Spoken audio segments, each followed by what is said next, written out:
27th of January 2015 was not only my birthday, but it was my birthday. But on Vero Beach, Florida, Stephen Greer was doing a weekend expedition. According to the Washington Examiner, the people on this expedition paid between $2,500 to $3,000 to go on this weekend away with Stephen Greer. According to this newspaper, they also had to sign a confidentiality agreement, something called an ambassador agreement, which I don't know what that is, and a liability release in case something bad happened. But that night, ambassador agreement would just be something that he makes them sign if they're going to potentially do any, I don't know, adverts for him, or you know what I mean, like they're going to act as an ambassador for him, for the brand, for CE5, go and talk about their experience probably, and try and drum business up for him. I assume that's what they're referring to with that the makes sense to me. Agreement. Yeah, it makes sense to me. Yeah, definitely, because it is a small group. There's only a few of them. So, if you're interested in CE5, you'd have seen this video. Whoa! Oh my God! Whoa! Just don't pop too much, please. Crouch down and look, because you'll block our cameras. And I will put the video on at the end.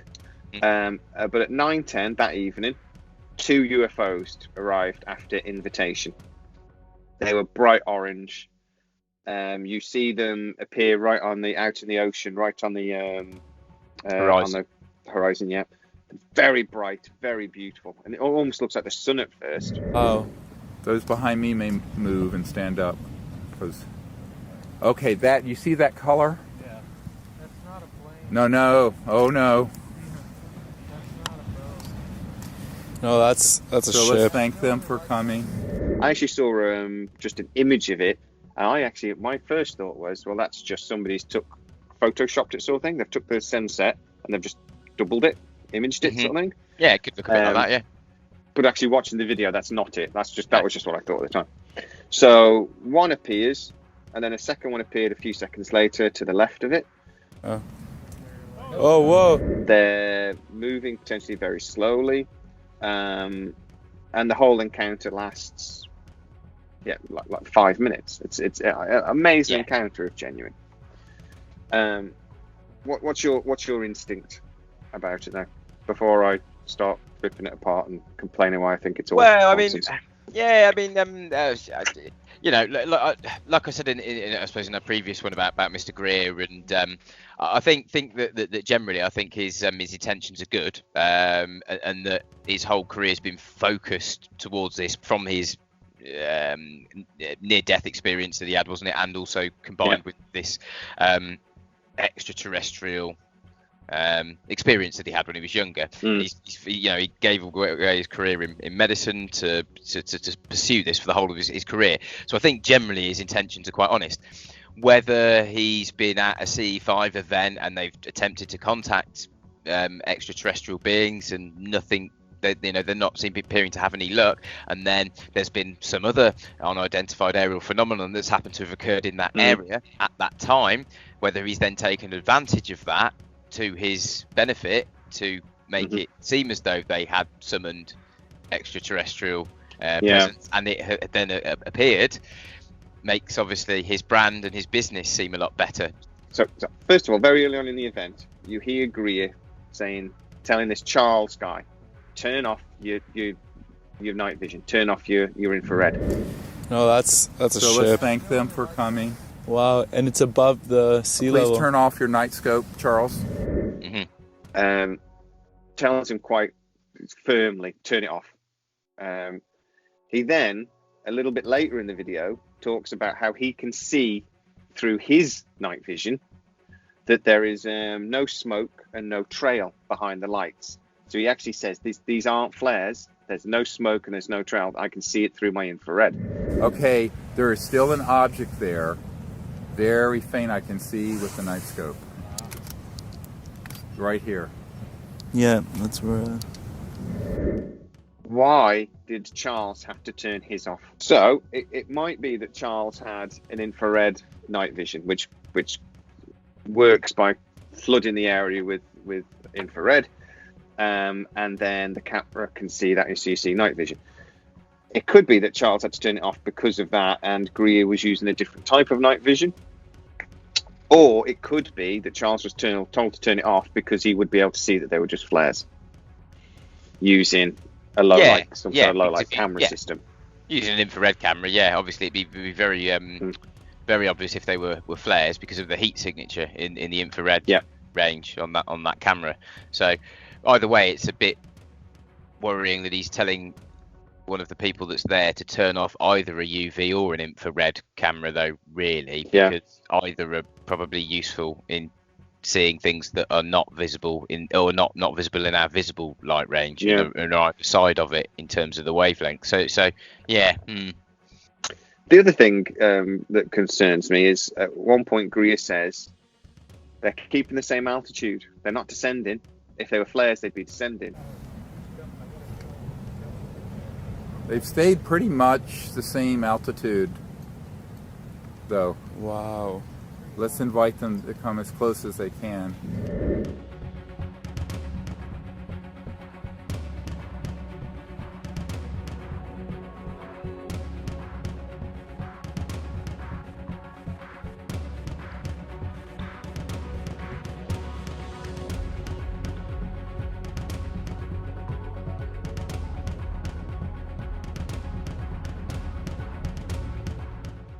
I think it's very clear in the video that they are slowly descending. And he even says it a little bit later, because when the one disappears, he says it disappears into the ocean. He says, look, it's gone into the ocean. Did you see that? It's gone into the ocean. Well, it was descending then, wasn't it? If it's gone into the ocean. I know he's sort of saying it's a USO, and UFOs we see regularly going into water, coming out of water, and everything. I'm not arguing that. I'm just sort of saying if he says it's not descending and keeping the same altitude, and then he says it's gone into the ocean, do those two things quite line up? No. In the video, him and whoever's doing the recording is very concerned about some bloke that's in front that keeps standing up and blocking the light. And it comes across a bit... I don't like the way it comes across, because they're just thinking they're just focusing on the video. And they don't really, not the experience. Yeah, if you're paying $2,500 to $3,000 or $2,500 to $3,500, was it $1,000 for the experience? I wouldn't be that what's the word? Happy with somebody keep telling me to move for the video they were filming all of the time. I've just paid you $3,000 for this experience, mate. If you want to get a video about it, that's your problem. Yeah, I've paid you enough money. Move. Yeah, I'll stand where I want. Thank you. You move. I'm all right. Yeah. I think I would feel about the same way as well. But it comes across distasteful to me. I don't know. I don't quite know why. But I didn't like it. And that's all they seemed bothered about, was making the video. But maybe I'm being cynical again. This Washington Examiner, when they looked at it, though, they actually dug out a bit more, not just what's in the video. They tracked. They said they basically went to the local air traffic control, and they got records of an aircraft that was tracked moving along the coast in this same area at the same time. It was a Beech 76 Duchess aircraft. It was traveling very slowly, 85 miles an hour, which is basically just above stall speed for an aircraft this size, which again is a little bit unusual. The aircraft went out to this point, turned around, came back. That's all it did.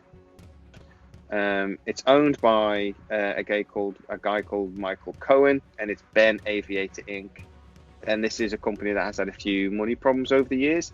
For some reason, in the newspaper, they brought up that they've had money from the COVID relief fund. And I'm like, why are they bringing that up? What's that got to do with anything? Well, I'm sure a lot of businesses have had money from the COVID relief fund. It's a pretty global thing, isn't it, for a lot of countries? Yeah, so that doesn't mean anything in and of itself, but... I don't know why they brought it, why they put it in there. Like, it's like, oh, look, he has to have a handout or something like that. And I'm like, he's in the aviation industry through a worldwide pandemic where he's not been able to work for a year. I'm not surprised to have a handout. That's kind of... I thought that was odd. It's not unexpected, is it? It's pretty much the definition of expected in the current climate. Yeah, it literally doesn't mean anything. But the newspaper did approach him to sort of say, well, you did this flight, or you flew down there and then turned around and flew back. Did you drop 2 flares out of the window when you were there? And he refused to comment. He wouldn't say anything. He just refused to comment. Which again is a little bit suspicious. It is a bit suspicious. It was a charter. It's got nothing to... Even if he'd just said it's a charter, you know, it's got nothing to do with me why they wanted to do that. I just did what I was told. say Yeah. something. Don't say, "Oh no, no So comment." I suppose the speculation is then that Greer's then paid this gentleman to fly out there and drop 2 flares off at that time that evening to then make it seem as though for his CE5 people, so he's faking a UFO sighting for his own personal gain, for his own business model. Is there any Well, evidence it of any worked. payment from Stephen Greer to that company? Well, I suppose it would be a private acquisition. Yeah, but no, they don't raise any actual evidence of any payment. So it seems they're very circumstantial, to say the least. Yes. And it is true. It is circumstantial. Why did this aircraft fly down there, turn around, fly very slowly, then turn around and come back? And that's all the aircraft did.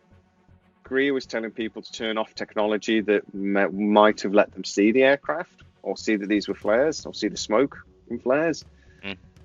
Anybody that says they're too slow to be flares, it's not true, because you have parachute flares, and literally the heat from the flare holds the damn thing up. It's literally, hot air rises. The heat from the flare fills the parachute, and they do descend very, very slowly. At one point, Stephen Greer says, it's not a flare because it's not gone up and come back down again, like it's been launched from a boat. Like, yeah. But even that comment, you got to be a little bit suspicious about, because if this was a setup, he knows that it's been dropped from an aircraft. So it's like a double bluff. Yes. Yeah, and he's also ignoring the fact that there's a type of flare called parachute flares then that obviously can hang in the air a lot longer and may look more like not quite like Chinese lanterns, because Chinese lanterns are rising. I imagine this. You might get that with these parachute flares, though, where the flares could rise again if the wind took them right. Yeah, wind took them right. They can go up and come back down again. They are an orange colour. So this is why the colour's about right. This is why in UFO sightings, what you should really look for is flight trajectories that defy our modern understanding of inertial physics. When that's defied by a metallic object that's travelling, I don't know, several thousand to 20,000 miles an hour through the atmosphere, and is faster than anything we know we've got, and is defying our understanding of modern physics, that's when I then go, yeah, that's a really interesting sighting. And there are other CE5 videos where we see orbs or arcs of energy doing very sharp things. I've spoken to you, though. I'm a little bit concerned that they've all but laser pointers and trying to connect to them. You point a laser at a camera and then move it away, you'll see the light stay for a second. But they're not pointing the laser at the camera. They're pointing the lasers at the UFOs, so that's kind of irrelevant. No, but what I'm saying is when there's lasers and stuff about, I get a little bit suspicious. Yeah, where they're being pointed. If they were pointed towards the camera, I get what you're saying. You don't know that if somebody's off camera just pointing and doing that, you don't know what's going on just off camera. They could be. There could be somebody pointing up in the air and somebody else pointing at the camera. I don't know. I'm not saying that's what's going on. I'm just saying it makes me a little bit suspicious when you then see these white orbs and people are bouncing around with lasers. But I also think a lot of people have seen these white orbs, and a lot of people were there and said they saw these things moving in these ways. So who might say they're wrong as well? Yeah, true. Who might say they're talking, so, but a lot of people see orbs. I would say definitely in the modern times, people maybe see orbs more than they see UFOs or metallic objects like we would consider a flying saucer. Light right back to Foo Fighters. They were orbs. World War II. Yeah. They were, yeah. So, right. Correct. What do you think? Was this a setup, or was this a genuine UFO CE5 sighting? It's a difficult one. I don't know. I'd like to think that he wasn't involved in the deliberate setting up of this incident and paying for the chartered flight and having flares dropped from that plane. I'd like to, in order to really believe that was the case, I'd just like to see the invoice and who chartered that flight with that company on that evening, and that would be all the proof you'd need. If it wasn't Stephen Greer, then yeah. So I wouldn't like to think that he deliberately was involved in it. However, did he take advantage of it for the benefit of the pursuit of profit for his own business? Possibly. It's quite likely. It doesn't seem like it was as legitimate as some of the other ones. And maybe that night wasn't going very well, and he just needed something to keep people from wanting their money back, or maybe there hadn't been any sightings by that point, so he decided to create one. I think they were making an advert for CE5, and that's what I think they were doing. Yeah, like I was saying, you perhaps had someone really important there that was, going to fund something for his business for him. We'd put some funding in, and he needed to have that happen that night. And perhaps because this is, we know that went through the CE5 protocols at the start. And one of those protocols is good intentions. Well, if his intentions were purely about making an advert for his business and profit making, then his own protocols would suggest that they wouldn't show up anyway, because he didn't have the pure intentions. And he would know that. Therefore, he would know that, and therefore would have to fake it in order to work, to create an advert or some promotion for the business. So maybe that's what this is. That it's something he had no choice about because he knew they wouldn't come. Perhaps. Food for thought. I think that's being very generous again, but it's logical. You're probably right. It's on the generous side, but I'm just thinking about it, thinking it through. Logical. It is logical from his own protocols, and if he needed to create an advert for his business, it's profit making. They're not going to come. So he'd have to fake it because he wouldn't be able to record one. But then doesn't that make a mockery of all of the recordings of all of the CE5s? Potentially, yeah. No, because again, it's intention, though, isn't it? If the intention isn't to create an advert, if this was the intention, this was said, okay. It's early on in the project, and they said, right, we need to get video evidence, and we need to do this. And then somebody goes in the background, well, that won't work then, will it? They won't come. Okay, how do we do it? And they do this. I still say that it says a lot about that character that they'd be willing to do this, but maybe. But and then other ones are just we've just got cameras. We've just got cameras at the other ones. They're not. If they come, they come. If they don't, they don't. But couldn't you just use old footage then, where your intention wasn't to create an advert for for your business? Therefore, they would still come, and therefore you would still have the sightings. But then at a later date, you decided to use the pre-recorded footage for an advert for the business. Your intentions have then changed, and therefore you wouldn't then be able to. It's like one of those comedies. So if I know that you know that they know that we know, what do I know? Yeah, but this is when you have something as what's the word, as vague as intention in one of the protocols. You've got intention is very hard to define, and it's always constantly changing. Your intentions, don't they change from second to second as time passes and the future becomes the present? Your intentions are constantly changing. And it depends on your perception as well, from what the UFO then thinks is whether it's honourable or not. My intention is to create a great YouTube video, and they might go, well, I don't give a crap about that, I'm not coming.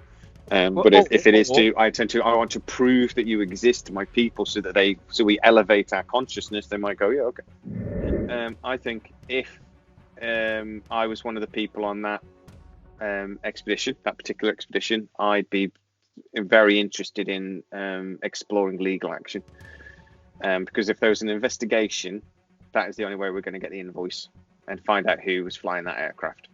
And if it was Stephen Greer that had paid and invoiced, or a company related to Greer that had paid and chartered that aircraft, I'd be suing for fraud. Yeah. So, obviously, so would I, because then you've actually got some kind of evidence that it was an inside job. However, until that evidence is produced, I would prefer to believe that he didn't deliberately manipulate the situation like that, and perhaps just took advantage for personal gain. I guess that's what I'd like to believe. And like I say, we're focusing on this because of this newspaper report. We're focusing on this particular video. That doesn't necessarily mean the other videos are also faked. But I feel this is a huge dent in the credibility of Greer for me, and possibly into the whole CE5 project phenomenon, whatever, because I think this was faked. But yeah, I know. Okay, but does one man's actions one day mean that the rest of his life work means nothing? So just because, let's give an example from Bill Burr, just because Arnold Schwarzenegger cheated on his wife with his housemaid, what? None of his whole career, all of his films, they're all just dead now. Like none of that happened because he made one mistake. Oh, Terminator 2 is still classic, and Predator is still the greatest movie ever made. Exactly. So, and humans we're all fallible. We're all sorry, not infallible, should I say? You know, we do make mistakes. We do make bad decisions sometimes. So I'm not going to say his entire life's work is put to rest for me just because of this one incident. I could see that this is something he was, if I'm being really generous, maybe is this something he was very passionate about, something he really wanted to push, and so he forced it, and he set this incident up. And I would say I am 95% certain that this was set up. It does seem that way. It does seem that way, but until you've got that invoice from who chartered that flight, there's no way of proving it one way or the other. That's the doubt, isn't it? That's a little bit of doubt. But I think the CE5 principle, and we've just done a video, go back and looking at, thinking about it, and this is something I would actually genuinely want to try. I look at the theory and I think this makes sense to me. Ditto. Yes. I know people that have messaged me through our channel and said, I've tried this and it worked, and I saw something that was and I'm not going to stand here and say they're liars. No. What I might say is that I think Stephen Greer might be. Yeah, but the principles behind the CE5 contact are things that I'm interested in anyway. Like I said, meditation, using the pineal gland perhaps as an antenna to communicate through the cosmos. Like there's certain things in there that I've would without Stephen Greer would have been interested in pursuing, and believe that they would be useful in trying to attempt to contact extraterrestrial beings. So what I'd like to discuss now is an overview of the consciousness, the science of consciousness, specifically as it applies to training in meditation and the phases of development for remote viewing and doing the coherent thought sequencing, so that you have a very clear understanding of it. Before we do the puja, what is that orange object? Look how beautiful! Whoa! Oh my God! Whoa! Just don't pop stand too up, much, please. Crouch down and look, because you'll block our cameras. Wow! Those behind me may move and stand up, because. Okay, that you see that color? Yeah. That's not a plane. No. Oh no. That's not a boat. No, that's a So ship. let's thank them for coming. Wow, and it's above the sea Please level. turn off your night scope, Charles. Off. Some other light coming off right now? Someone's infrared or whatever. Yeah, that's Charles. Oh, whoa! Oh, here they come. There are two. Whoever's right in the front, if you can kind of just stay low, because your Stay low. head is right. You can get on your knees in front of her, Chi. Look at this, how gorgeous. Oh my goodness. Okay, so I'm looking with the night scopes. There's no smoke, there's no trails. These are not flares. And Oh my okay, goodness. let's welcome them here. Oh, they're so beautiful. They were waiting for us to arrive. Whoa. Jacques, please photograph. Yeah, All cameras should be filming. So connect to them in your consciousness and invite them here. These are the golden ones I talked about. See how gold? Yeah. Because the horizon is only 7 to 10 miles depending on the conditions. So it's probably a couple miles. Everybody see them? Yeah, they're so beautiful. Let's welcome their beings on board to join us in meditation. That is such a beautiful color, so you'll never forget that color. Yeah, this is a major event. So we are grateful. So open your heart chakra and send them the beauty of humanity. And if you can see what I'm doing, you connect with your palms out like this, and your third eye and your heart, making like a tetrahedron, radiating our pureness and love towards them. They emerge from the sky, but they're very, very close to the ocean. They're just hovering. They're not... Whoever's just right in front of the yellow kind of blue jacket, your head's... No, yeah, you just kind of went to go down. Okay, you know what, I'm gonna move. We should be filming. I am filming, but just trying to avoid. Those in front, if you can get on your knees or sit on the ground and look in front of your chairs, but stay low. Thank you.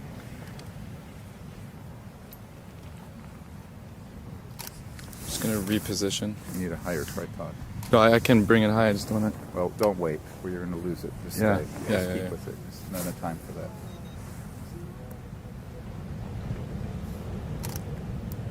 Okay, that's clear air. It just sort of vanished, the one on the right.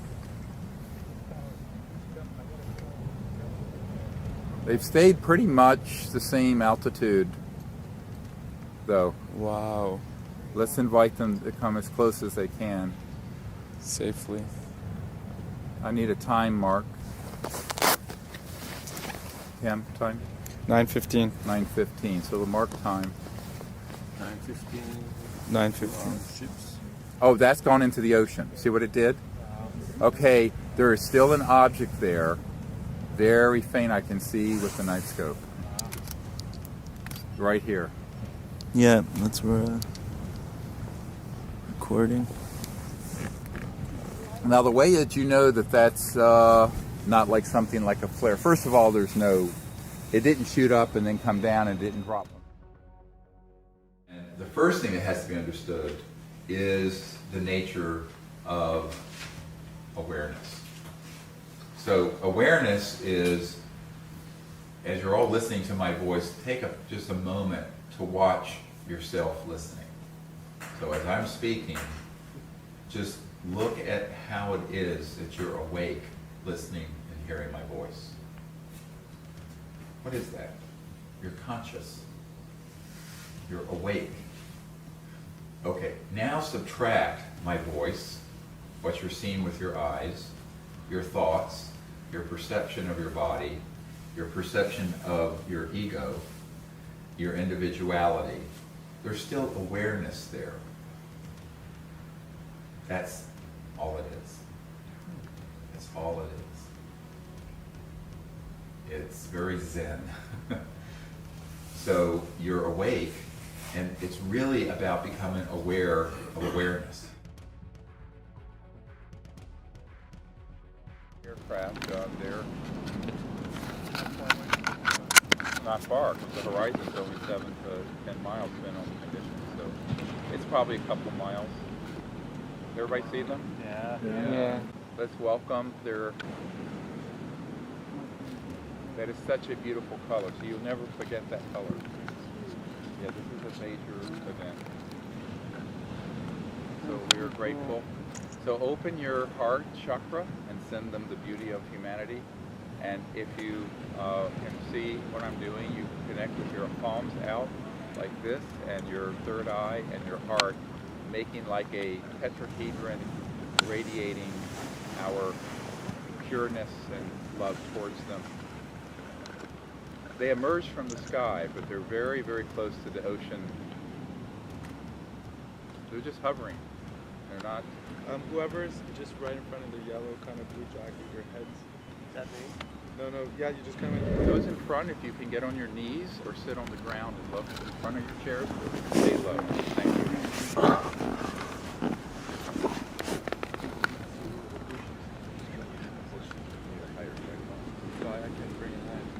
Oh, don't wait.